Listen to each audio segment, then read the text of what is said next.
Justin Plaisted, 2015 Australian sidecar champion. Moved on from sidecars now into, I think it's mod lights in the car world. But Justin Plaisted was sitting on a Friday night. So who are you sitting in front of me right now?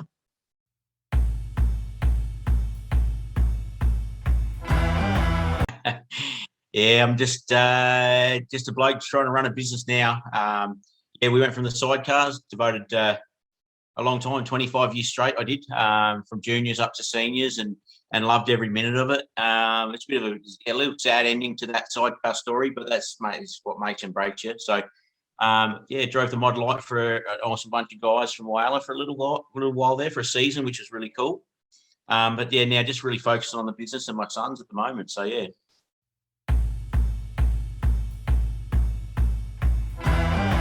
Promote your business. Where can we find it? What is it? And let the people know what you do.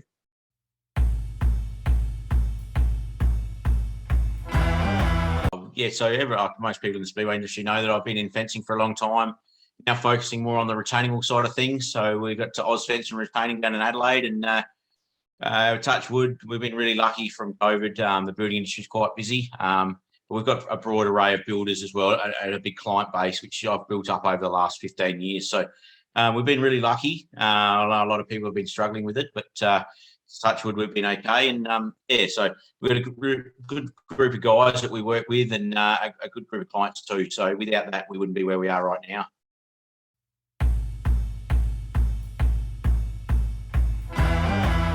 Where did you grow up? How did you grow up? Yep. So yeah, Mark and I both grew up in Modbury Heights. Mum and Dad, they raised us there in the family home. Dad did a lot of way work in the bitumen industry, to give us a better life. Obviously, that's what enabled us to get going in the sidecars. Mum and Dad both worked their bums off to give us a great childhood. So so Mark's done really well. He's Australian champion at the moment, and that's awesome. So. It's a bit of a testament to all the effort that Mum and Dad did put into us when we were kids, driving us around the country, and not just with speedway though, with footy training and stuff like that. And, it made us who we are. So, to have two Australian champions in the family is obviously shows that they did something along the way right. And, we're both very appreciative for what they did for us with our careers, for sure.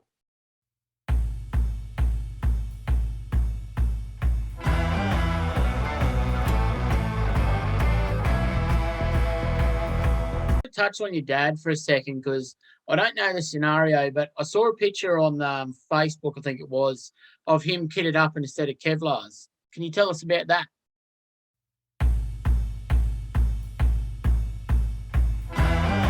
It actually happened. Obviously we started. I started swinging for Jason Hardy many years ago, which is Rob Hardy. He was involved as a passenger, and we got involved in the juniors and the sidewinders. And the sidewinders, I cannot speak more highly enough as a training ground for junior motorbike riders. It was the best time. I look back at it now, and I had an amazing time as a kid.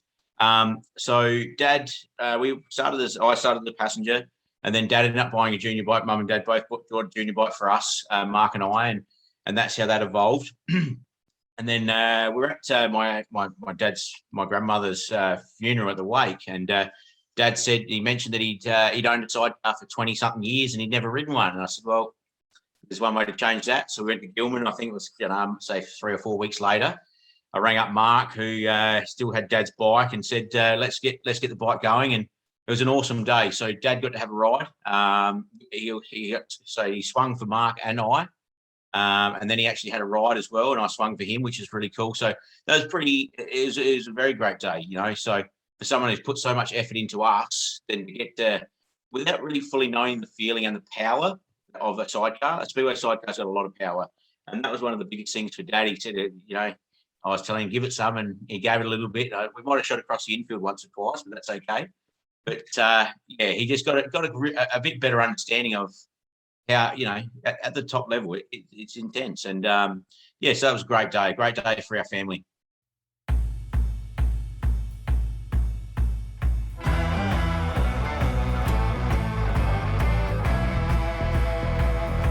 Friends of mine have done it up North Queensland, and it's cool to get the family involved in. it's cool to hear the backstory to that. So obviously growing up, you guys got into juniors and that, and what happened there? Were you riding or swinging? My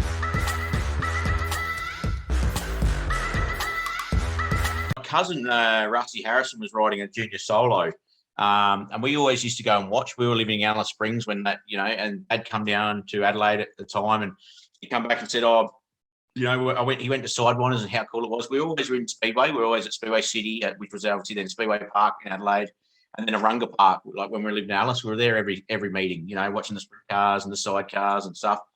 And then when we moved back to Adelaide, we'd go to Sidewinders quite regularly. And then, like I mentioned before, Jason Hardy was and Rob Hardy were quite heavily involved in the start of the junior sidecars. And one day they asked if I'd jump on as a passenger, and I think Mum said no way. And then we went down on it after football, and I jumped on, and I really did love it. And so that's the start. I jumped on as a passenger, and then when Jason got a bit older, Mum and Dad bought a junior sidecar, and I was the rider and Mark was a passenger. And then later on in seniors, I rode it for a little bit, and then funds dried up, and I ended up swinging for Darren Treloar, which we all know about, which is pretty awesome, and I got to learn so much. And then so we've and then also Mark jumped on as a passenger, then a rider, and then a passenger, and it's been we've experienced it all. That's probably what makes you a great rider, is when you can be a passenger too. You understand more of it. So that's how it all began back in many moons ago. I think I was 11 then, so a long time ago.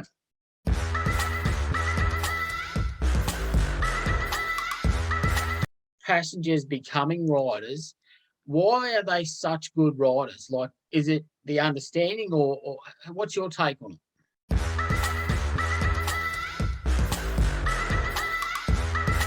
it? Not everyone can do that. You've got to have a real good understanding of the bike as well. I just loved racing speedway sidecars. I always wanted to do it as a kid. It's something when I used to go to Arunga Park, we'd be on the hill there, and we're only 9 and 10, and I used to, as everyone does, they love the sprint cars, but the sidecars were what always grabbed me. So I knew from an early age that that's what I wanted to do. I was just so fortunate to get the opportunity. There's. I was a rider and a passenger, and it's hard. It's not easy to do both. Some people can really click to it, and it is probably about the understanding of what the passenger role is makes you a great rider. And then also you can work with your team as well to let your passenger know what you really need from him. And as a team, what you need to do together.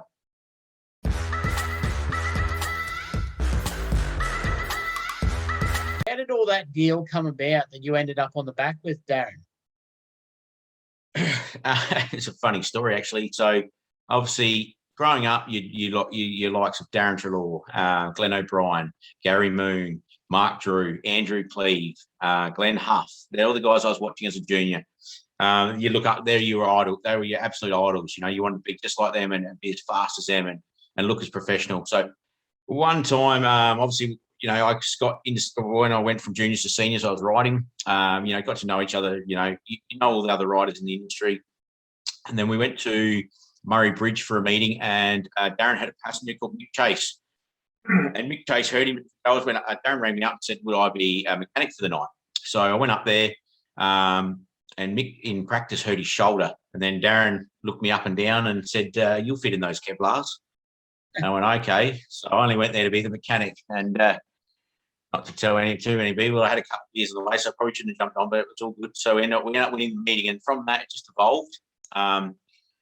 And it wasn't a planned thing; it just happened like that. But also, without that, I wouldn't have learned what I had learned. So Darren taught me a lot about the rest of the racing side. I always wanted to ride, and I could ride, but the maintenance, the setup, what it really takes under pressure. That's one of the biggest things that Darren told me. What it takes to be under pressure to get to a final and then win it. So that was probably it was an awesome time. Awesome time.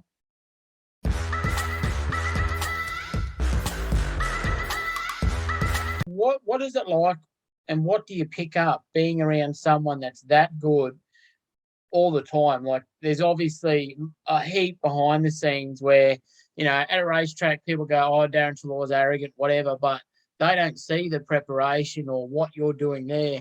So what's it like to be in camp with him and trying to achieve that common goal of the victory?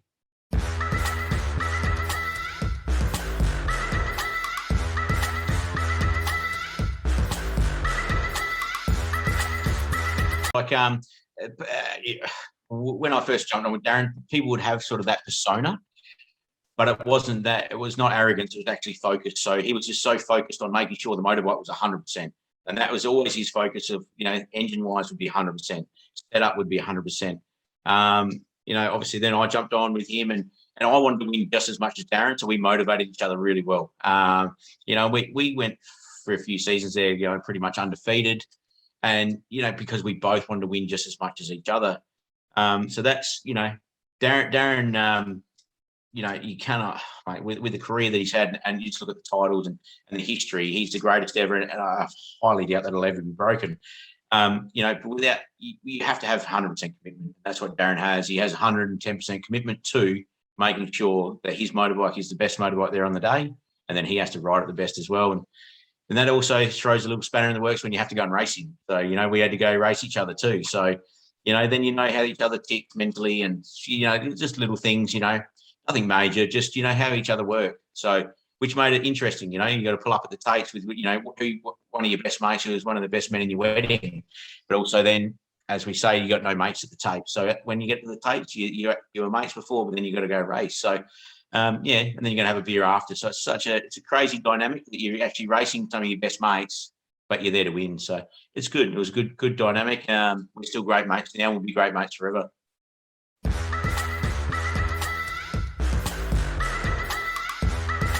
I do want to ask you something about racing with Darren. So it took you to a lot of places. Where overseas did you go and race?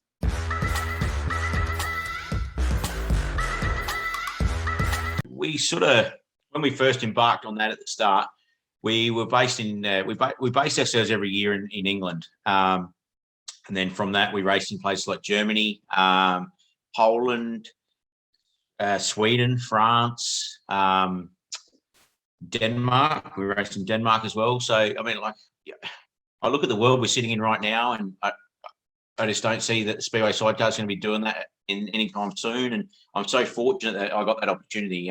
You look back at it now, because you didn't really realise how you're so grateful now of what you could do. And there's so many motorcycle races in Australia that get to do travel the world, but there's so many that don't. And to race a Speedway sidecar overseas and New Zealand, to represent your country with, you're wearing your Motorcycle Australia jacket, and to go and race against the best in the world, it's pretty special. When you look back now, and it was an amazing time. It's definitely great memories.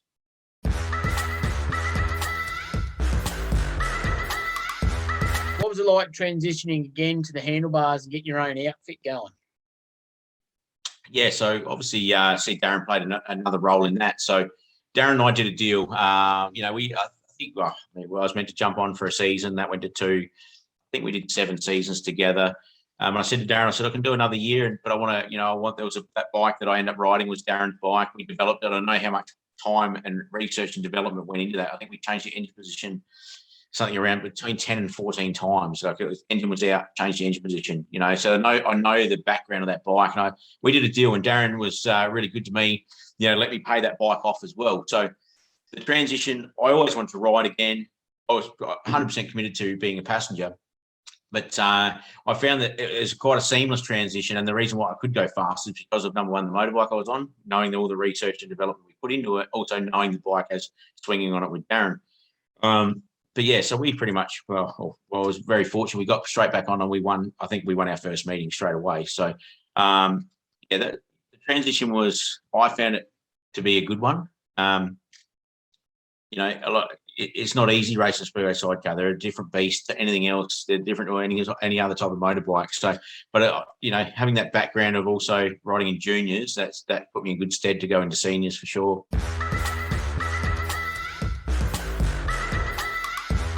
But you seem to have a very, very good passenger. I think it was Sam Harrison. So how did all that come about? Yeah, so I had Mark Lucas at the start. He's a great passenger.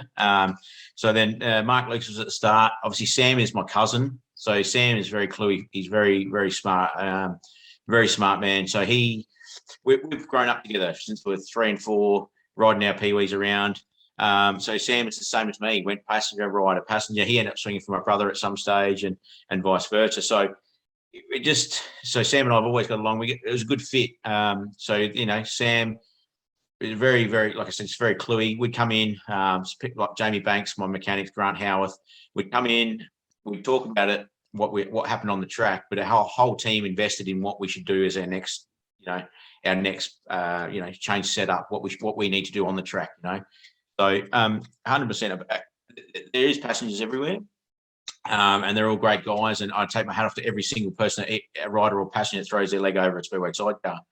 But a great passenger is a second a lap, and they're invaluable. So I'm just I'm very fortunate. The passengers I had, Mark Lucas, Sam Harrison, and then Simon Coors, 3 of my best mates. Will be best mates forever as well. So it's been great.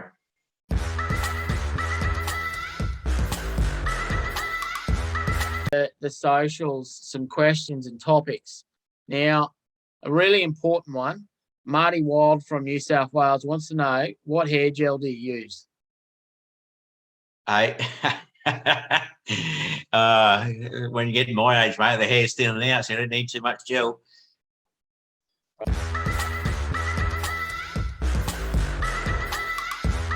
What's it like when you get on a sidecar and do all these big speeds and things like that? What's it like mentally to try and slow it down and do your thing? Because I listened to a podcast with Rochelle Splatt talking about top fuelers, and she said your mind catches up after a while. Is that the same with sidecars?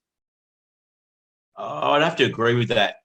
Same as everything with experience. So when you first get on one, it feels the speed and the feel of a bike is something you've never felt. As you gain experience, with anything in life, it does slow down.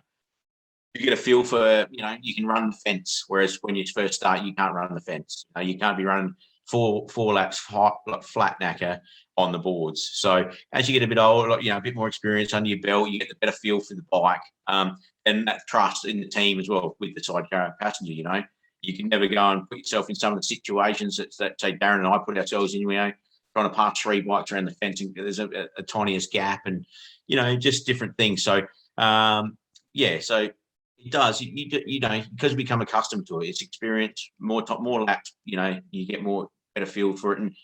And like I mentioned, touched on before, the power of a speedway sidecar is a pretty amazing thing. But as we get a bit older and you get used to it, it doesn't feel as like it did when you first started. So.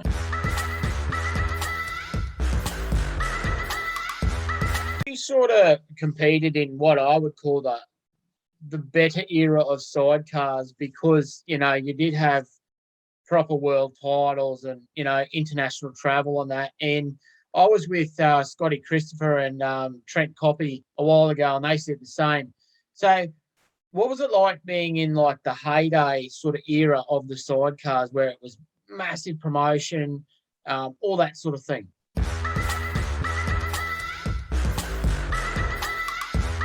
I'm glad you touched on that, because as you look back now, being retired, you look back and I was very fortunate. So when I got into juniors, and like I said before, you looked up your idols were Glenn O'Brien, Darren Treloar, Andrew Cleave, Mark Drew, Jim Irwin, Glenn Huff. They were like Gary Moon. They were fast, real fast. Everyone was fast, and you could rock up to an Australian title, and there'd be 1 or 2 favourites, but there'd be 10 blokes who could win it. And coming out of juniors, they're the blokes I had to race straight away. I'd rock up, you'd rock up at Murray Bridge, and you'd have 5 fast blokes there, and I feel fortunate we were on the pace. We didn't know enough about it to take rattle them every week, but you would have, being 16 years of age and then have to race those guys. That's what made me fast, because you had to race. They're the best guys. I'm not saying taking anything away from any other era or anything like that, but you look at Darren Treloar's the greatest of all time. So then I had to race him, and then you had to place like Glenn O'Brien, 4 times Australian champion, Andrew Cleave, that most people would have been shitting bricks. But I just went, wow, this is so cool. Let's race them, man. Let's go and race. So I'm very lucky in that. And then when you touch on the promotion, so when we went to England, it was really highly promoted. David Tapp, with the sidecar series he did, Darren and I at one stage were flying around. We had bikes in Queensland, we had a bike in New South Wales, we had a bike in Adelaide, and we'd fly each week to a race meeting, and we'd be racing for like good money, proper good money, and we'd do all right, and we'd have a good beer after, and we'd go all right, So things have definitely changed a little bit. That's just part of the world at the moment. But yeah, I'm very fortunate and I'm very grateful for that era that I got to come in from juniors to race what I call the hardest blokes. So you couldn't just pick one. You could rock up to a train pod and you couldn't pick one, and that's what cut my teeth to become what I was, I hang my hat on, I know when I come back to riding after learning so much from Darren, and I'm confidently say that, when I pull up at the taste, people were worried, and because they knew we were there to race. And that's from coming from juniors as a 16-year-old kid, green behind the ears. You had no idea what really to do. All you know is you wanted to race. So, and you didn't want to come second. So, yeah, no, it was great. It was great times. And I hope, the promotion was, the bikes now are, they look better, everything looks better now. Everybody's put a lot of into the professionalism, but just, it has dwindled off a little bit with the promotion side of things. And that's just part of the world. A lot of sports are, like that. So, yeah, I really enjoyed it.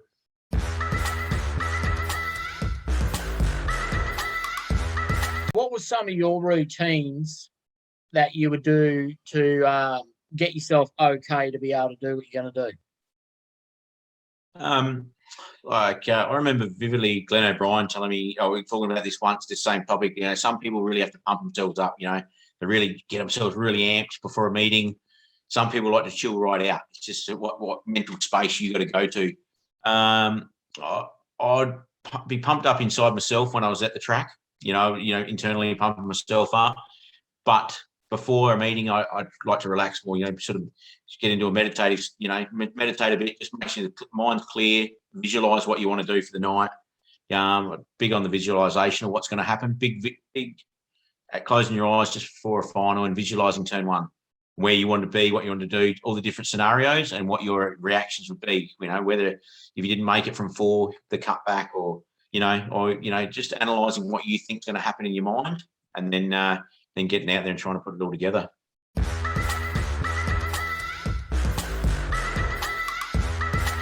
I know I do want to touch on Darren again and then we'll be done with it, but I watched him do it at the New South Wales titles this year, but he does little things to psych people out.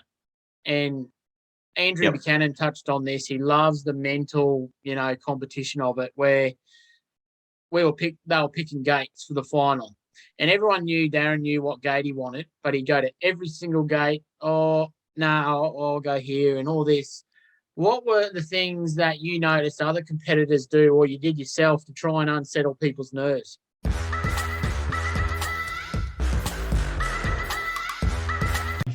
I was big on that, real big on the gamesmanship, massive on it.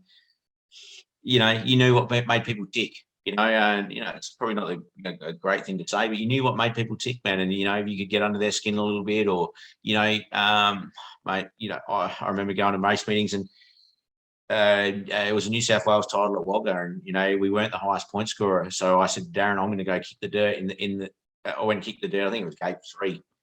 Or no, gate 1. It was terrible. It was a terrible gate. But if you're higher point scorer than Darren Treloar, you're normally generally going to take gate 1.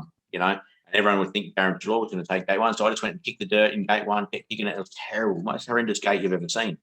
And I can't remember who the other rider was, but they seen that. They watched me kick it, and I didn't even look at another gate.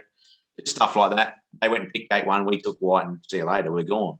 Best gate there. So it's all gamesmanship. It is, and a lot of promoters, stuff like that, and people go, oh, why do you do the gardening? And the gardening is vital. It's vital because a lot of people don't understand the tyre wall as well can actually grip. It's not just the bottom of the tyre. The tyre wall grips a good rut. You've got to find a really good rut. It's got to be, can't be too soft. It's an actual art to, the speedway solos do it, and there's a reason why they do it. A lot of people get, no, they shouldn't be doing it, but when you get up to the top end, there's there's not much in it. You know, if you can get any tiny little advantage, you get out that start, like we know speedway sidecars or any speedway, the start plays a massive role. Just stuff like that. You know, I really did enjoy the gamesmanship of it. I really did. You know, like you know, I knew how a lot of people their thought process, and then they knew mine too. You know, they'd try and wind me up. There's no stress. So that creates, you know, you don't intend to create a rivalry with other riders. You know, I had a great rivalry with Mick Headland. You know, people all know that. I don't think Mick's a bad guy. You know, we didn't intend to go and embark on the rivalry we had, but I tell you what, we put some bums on seats down at Gilman because everyone was like rocking up each week going, what's going to happen this week, you know, but we were both fast. You know, and that's you know, I respect him as a rider. We, yeah, it's just, you know, you do form some really serious rivalries in the sport, and like all sports do. But like I said earlier, mate, anyone that can ride a speedway, it throws their leg over it, even if it's a practice day, mate, they've got my respect because it's not an easy thing, man. And yeah, like I devoted my life and I loved it, you know, like a good part of my life, I should say, and I loved every minute of it. So, yeah, no, it's good.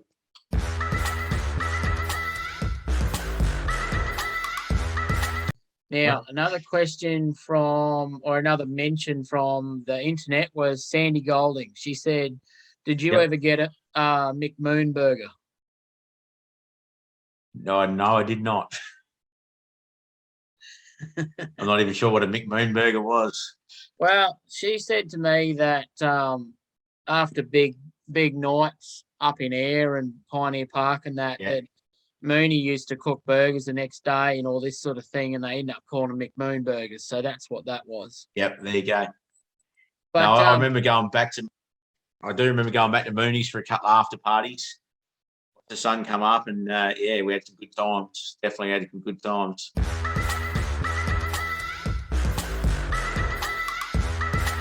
Michael Slade wants to know, do you remember Macca's and the balloon at Ayr? I'm trying to forget. Nah. Yeah. I think I do. I think I may have run through the car wash with just a balloon. No clothes on, I think.